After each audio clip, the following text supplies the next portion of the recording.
بسم اللہ الرحمن الرحیم۔ عزیز طلباء، آج ہم حسرت موہانی کی غزلیں پڑھیں گے۔ اس سے پہلے ان کا تعارف پڑھیں گے، پھر اس کے بعد ان کی غزلوں کی طرف جائیں گے۔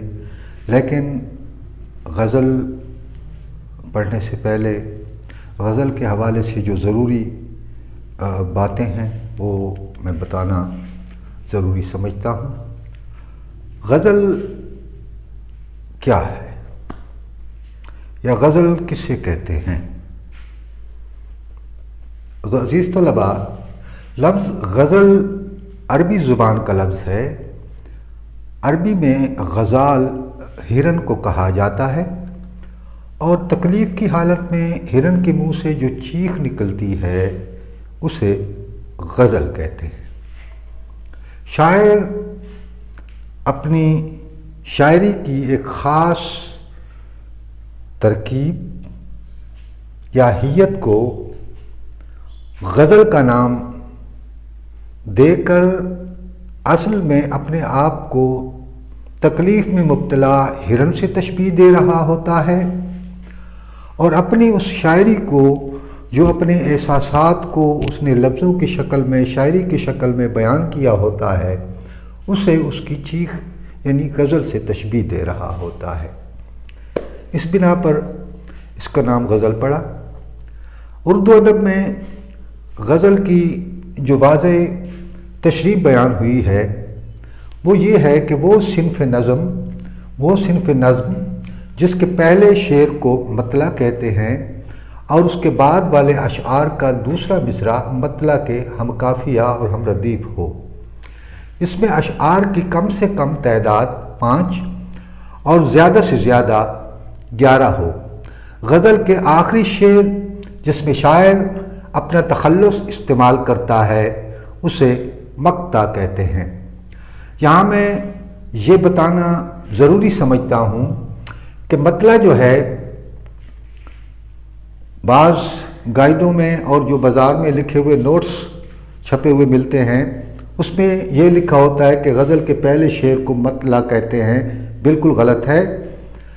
غزل کا وہ پہلا شعر جس کے دونوں مصرے ہم قافیہ اور ہم ردیف ہوں اسے مطلع کہا جاتا ہے۔ یہ چیز ذہن میں رکھیے گا۔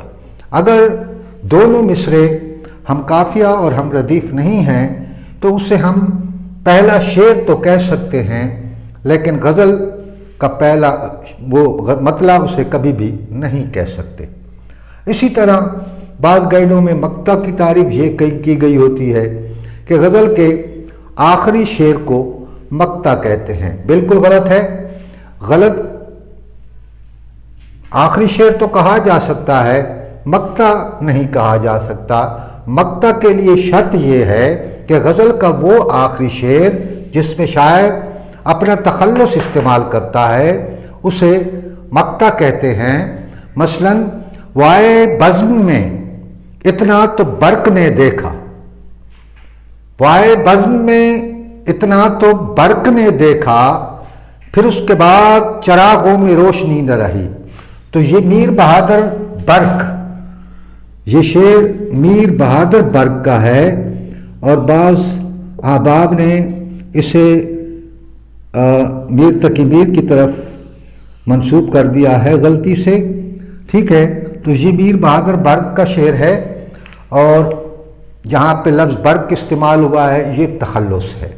ٹھیک ہے۔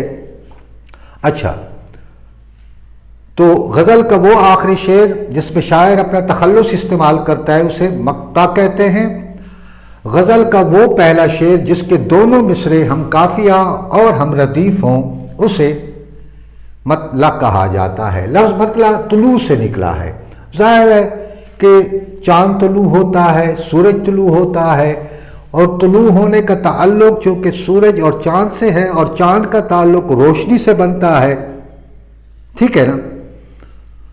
اور علم کو بھی چونکہ روشنی کہا جاتا ہے، تو شاعر چونکہ اپنے اشعار میں علم ڈال رہا ہوتا ہے، الفاظ ڈال رہا ہوتا ہے، وہ تحریری صورت میں کچھ بیان کر رہا ہوتا ہے، تو اس بنا پر وہ اپنی جو غزل ہے اس کے پہلے شعر کو وہ مطلع کہتا ہے، اس طلوع ہونے کی بنیاد پہ، یعنی یہاں سے غزل طلوع ہو رہی ہے، روشن ہو رہی ہے، عیاں ہو رہی ہے، ٹھیک۔ اب آ جاتے ہیں تخلص کی طرف۔ تو تخلص کا لفظ دراصل خلاصہ سے نکلا ہے۔